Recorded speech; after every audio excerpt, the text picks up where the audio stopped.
Time for another renovation update. This time we're actually going to start over in the garage across the street and then make our way into the house. We're starting over here in the garage because fixtures have started to arrive. In this pile behind me here, we've actually got the bathtub, we've got toilets, we've got plumbing fixtures, there's a vanity cabinet for the upstairs bathroom behind that. So a lot of these fixtures are arriving, which is good because it's been a little bit difficult since the pandemic to get some things. There's been delays and long lead times to get fixtures, but a lot is already here, and so that's great in terms of progress not being held up later on waiting for something to arrive. We just came in the main entryway. Really nothing has changed in this area since my last update. The only thing that has kind of changed is right over here where the chase for the plumbing has now been demoed out and fully exposed. We'll take a step closer here. You can now see the cast iron pipe, which is the main drain pipe coming from upstairs. You can also see the water feed lines there to the upstairs. The plumbing part of the process, rough plumbing, is supposed to begin this upcoming week.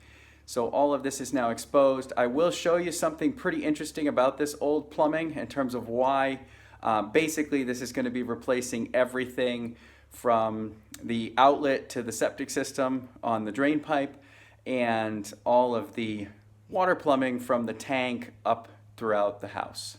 So let's just take a quick look. I got to step up on the stool here to show you. So here is the cast iron pipe. This drain that we're looking at right here was the drain from the bathtub. And if you can see up in there, the pipe is actually about a quarter of the way plugged up with just corrosion and material within that drain pipe in terms of buildup. The one for the sink drain, let me see if I can get an angle on it that you can see it right there, similar, only the buildup is toward the top of the pipe. These pipes were not draining very effectively before, so it was already an issue. And essentially that's what's going on presumably throughout all of these drain pipes, which is why all of this cast iron is going to be removed and replaced. So hopefully once that's done, there won't be any drainage issues from this upstairs bathroom. Moving through the dining room, down the hallway to this other entrance by the living room, we now can see there is more framing within this bathroom. This is the alcove for the shower. This is a large shower stall, a 4-foot long shower stall, as you can see there based on the spacing on the floor, which makes this more accessible. If I move the rest of the way into the bathroom, the toilet's ultimately going to go there by that window, and roughly where I'm standing now is where the pedestal sink is going to go. So this bathroom will actually be nice and large, and the idea is it will actually be accessible with the 3-foot wide door, and we're going to put a rail on the wall there next to the toilet, and then this shower will be accessible as well.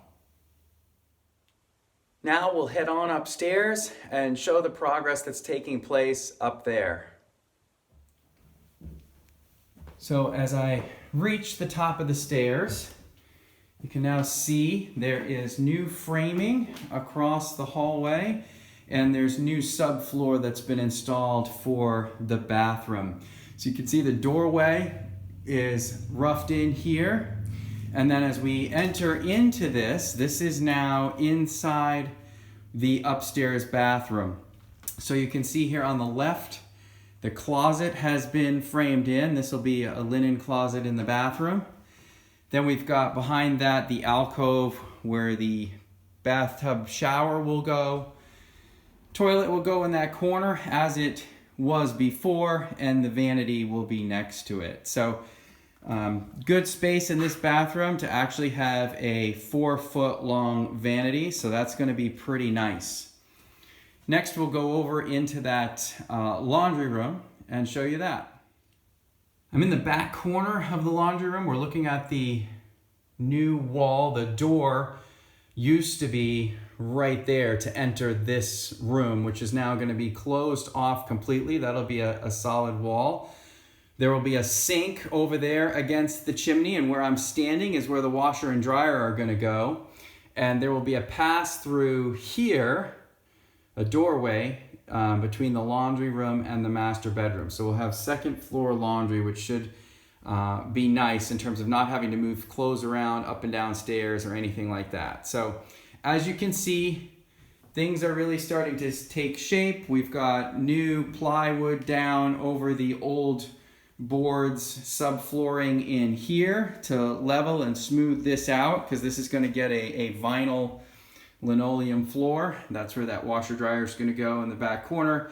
And we preserve the full doorway access to the attic space that is above the kitchen, the L on the house where the kitchen is.